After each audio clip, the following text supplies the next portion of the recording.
O Senhor é o meu pastor, nada me faltará. Ele me faz repousar em pastos verdejantes. Leva-me para junto às águas tranquilas. Refrigera a minha alma. Muito bom dia. Que a graça e a paz do nosso Deus nessa manhã seja abundante na tua vida e na tua família também. Queremos a cada dia viver como ovelhas do rebanho do Senhor. Que Ele seja e se manifeste na nossa vida como o supremo pastor. Peço a Deus, nesse momento, não sei onde você se encontra, dentro de casa, no carro, ou indo para o trabalho, ou em outro ambiente, mas que a mão do Senhor, que a bênção de Deus esteja sobre a sua vida. Que se cumpra também na sua vida a palavra de Deus, onde o Salmo diz o seguinte: os anjos do Senhor se acampam ao redor daqueles que o temem e os livra. Que os anjos do Senhor, que o Eterno esteja aí ao teu lado, protegendo, amparando você e conduzindo a sua vida. Deixo com você também nessa manhã uma parte da Bíblia, o livro de Provérbios, capítulo 13, o verso 25, onde a Bíblia diz o seguinte: o justo tem o bastante para satisfazer o seu apetite, mas o estômago dos perversos passa fome. Provérbios, capítulo 13, o verso 25.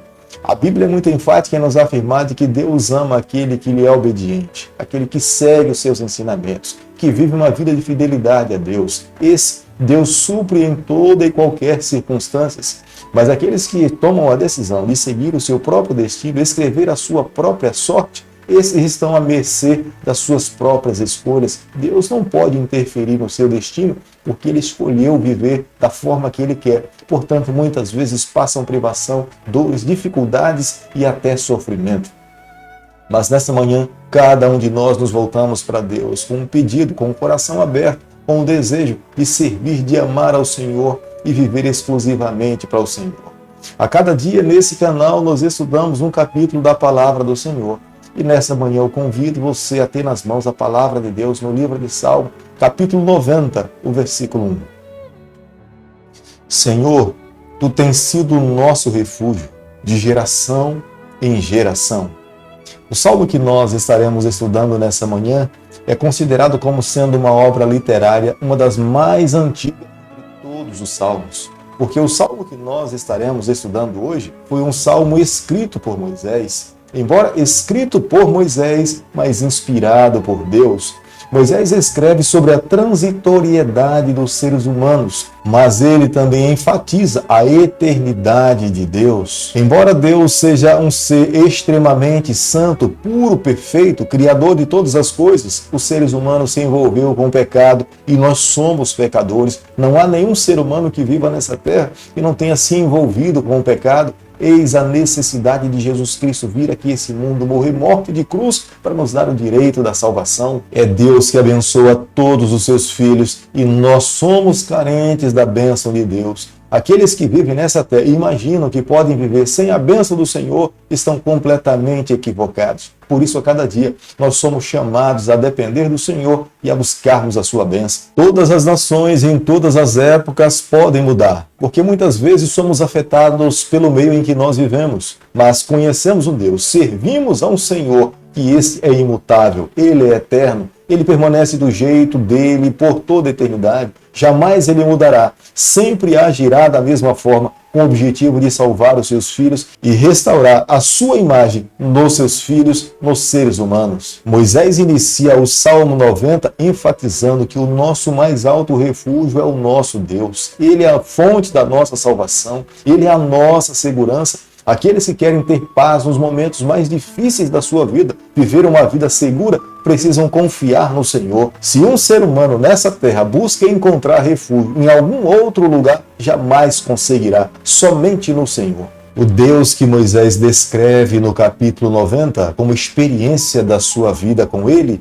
ele reconhece como sendo um ser soberano. Ele é eterno, Ele não muda. Os seus atributos lhe tornam Deus. O seu relacionamento com esse Deus foi tão pessoal, próximo, como um amigo, de face a face, que ele descrevia esse Deus como sendo o Deus da sua vida, o seu Criador e o Deus da sua salvação. A descrição de Moisés deste Deus é como se 1000 anos fosse apenas um dia. Ele não vê o tempo passar, ele é o dono do tempo, completamente diferente de cada um de nós. 10 anos, 100 anos, traz um peso enorme sobre os nossos ombros. Não tem como alguém não sentir o peso do tempo sobre a sua vida, mas esse Deus é diferente. Ele é o Senhor da história. Os seus olhos estão voltados para essa terra. tudo que ele faz é perfeito, o tempo jamais poderá afetar a sua vida. 1000 anos para Deus é como se fosse apenas uma única noite. É uma expressão de que o tempo jamais terá condições de ter domínio sobre esse Deus. O Deus que Moisés conheceu é um Deus santo, é um Deus puro, um Deus que repudia o pecado. Ao estabelecer um lugar onde fosse exclusivo para a adoração de todos os seres humanos, ele o construiu de uma forma que os seres humanos pudessem entender que ele é perfeito, que ele é íntegro, e ele espera que todos aqueles que lhe adorem estejam com as suas vidas preparadas para essa ocasião. Deus sempre quis abençoar o seu povo, mas o povo escolheu viver a sua própria sorte e abandonou a bênção de Deus. A única forma de alguém impedir que as bênçãos de Deus recaiam sobre a sua vida é dar as costas para esse Deus, é tentar seguir o seu próprio caminho, esquecendo que existe um Criador e espera que os seus filhos vivam em fidelidade para Ele. Alguém que vive nesse mundo pode em algum momento tentar esconder os seus pecados dos seus pais, dos seus amigos ou até dos seus familiares, mas jamais conseguirá esconder os seus pecados desse Deus. Os olhos dele ultrapassam a nossa alma. Os olhos do Senhor conhecem o nosso passado, o nosso presente e o nosso futuro. Todas as nossas obras estão como um livro aberto diante desse Deus. Portanto, não temos como nos esconder ou esconder a nossa vida dos olhos do Senhor. A vida daqueles que vivem nesse mundo é como um sopro, passa rapidamente, é como uma neblina. Logo amanhece, automaticamente também anoitece, mas completamente o oposto da vida desse Deus. Ele é eterno. Ele não tem começo, ele jamais terá fim. É o único rei eterno entronizado sobre todas as nações, completamente o oposto dos reis que se assentaram no trono do reino de Israel. Nasceram, cresceram, se desenvolveram e um dia todos eles tiveram que ser sepultados. É a maior certeza para todos os seres humanos que vivem nessa terra. Salmo capítulo 90, o verso 12, a Bíblia diz o seguinte: ensina-nos a contar os nossos dias para que alcancemos coração sábio. A palavra de Deus é muito enfática em nos afirmar que somente aqueles que andam ao lado de Deus poderão ter um coração sábio.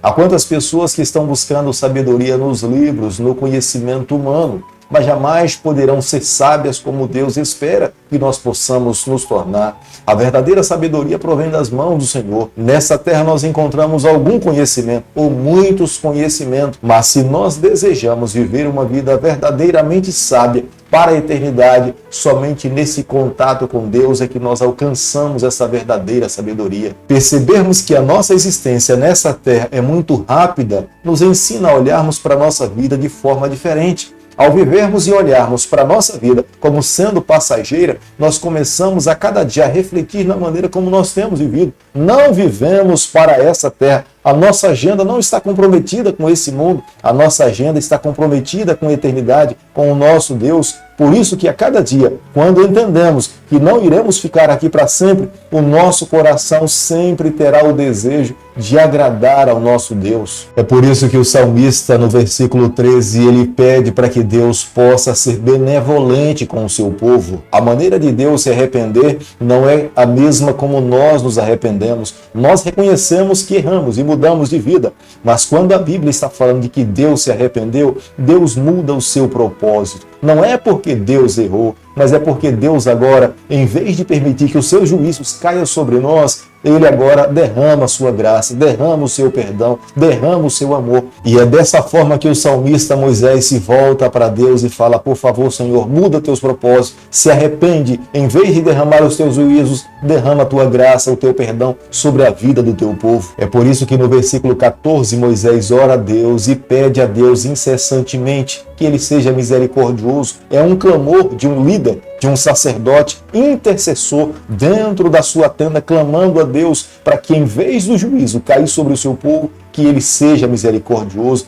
Se for necessário que Ele tire o seu nome do livro da vida, mas não pereça, não destrua a nação de Israel, porque não está apenas em jogo o nome de uma nação, mas é o nome do próprio Deus. As outras nações olhariam para a nação de Israel e, sendo destruída pelos seus inimigos, eles não veriam como sendo uma nação fracassada, uma nação que não alcançou os seus objetivos, mas eles olhariam para o nome desse Deus, do Deus de Israel, e entenderiam que o Deus de Israel jamais seria digno de confiança. O Salmo 90 enfaticamente nos mostra que nós sem Deus nós não somos nada. Embora vivamos numa geração onde essa geração imagina que é sábia, que são doutores, que podem escrever a sua própria história, o Salmo 90 nos leva ao passado e nos ensina que nós precisamos cada vez mais dependermos desse Deus. Um coração, uma vida sem Deus é uma vida vazia, é um coração sem sentido. Por isso que Moisés nos chama a cada dia. Reconhece que a nação de Israel, quanto mais dependente do Senhor, mais eles viverão uma vida feliz. E entendo que nos dias em que nós estamos vivendo, é uma mensagem extremamente atual para cada um de nós. Corremos o risco de cada dia que vivemos nessa terra, que podemos escrever a nossa própria história. Mas o Salmo 90 nos leva a refletir, a entendermos que sem Deus somos incapazes de darmos um passo a cada dia. Deus é o Criador de todas as coisas. Moisés reconhecia Deus como sendo Adonai, Criador dos céus e da terra. Todos os seres humanos que vivem nesse mundo são obra das mãos da criação desse Deus. Nós fomos criados em imagem e semelhança de Deus. Satanás quer destruir os filhos do Senhor para desfigurar a imagem, a obra criada das mãos do Criador. O desejo de Deus é restaurar cada um de nós a sua imagem e semelhança. Deus é santo, Deus é perfeito, Ele não tem pecado, a sua essência é dessa forma. Completamente oposto dos seres humanos que vivem nesse mundo, mas Deus quer habitar na nossa vida para que nós possamos repudiar o pecado, abandonar o pecado. Aqueles que desejam receber a salvação precisam tomar uma decisão, deixar o pecado de lado e viver uma vida exclusiva para o Senhor. É por isso que a cada dia nós somos chamados a buscar a sabedoria divina. Essa sabedoria nós não encontramos nos livros dessa terra, só encontramos na palavra de Deus. Somente em contato com o Criador é que nós conseguimos viver uma vida completamente sábia. É por isso que a cada manhã nós somos chamados a buscar ao Senhor. É como o rei Davi um dia aconselhou o seu filho Salomão: se você buscá-lo com todas as suas forças, ele vai se deixar ser encontrado por você. É clamar a Deus e ele virá na nossa direção, abençoará a nossa vida e nos dará o direito de recebermos a salvação de Jesus Cristo. Não é que nós conseguiremos uma vida santa através das nossas obras, mas é Ele que faz isso por nós. É Ele que nos santifica, é Ele que nos purifica, é Ele que nos dá o direito da vida eterna. Querido Pai, em Tuas mãos nessa manhã nós nos colocamos. Queremos a cada dia vivermos dependente do Senhor. Colocamos em Tuas mãos o nosso coração. Molda, transforma, nos dê a graça de um dia estarmos com o Senhor por toda a eternidade. É o que nós te pedimos nessa manhã. Que o Senhor te abençoe e te guarde. Que Ele faça resplandecer o seu rosto sobre você. Que Ele tenha misericórdia de você. Que sobre você nessa manhã Ele levante seu rosto e conceda a sua paz em nome de Jesus. Amém.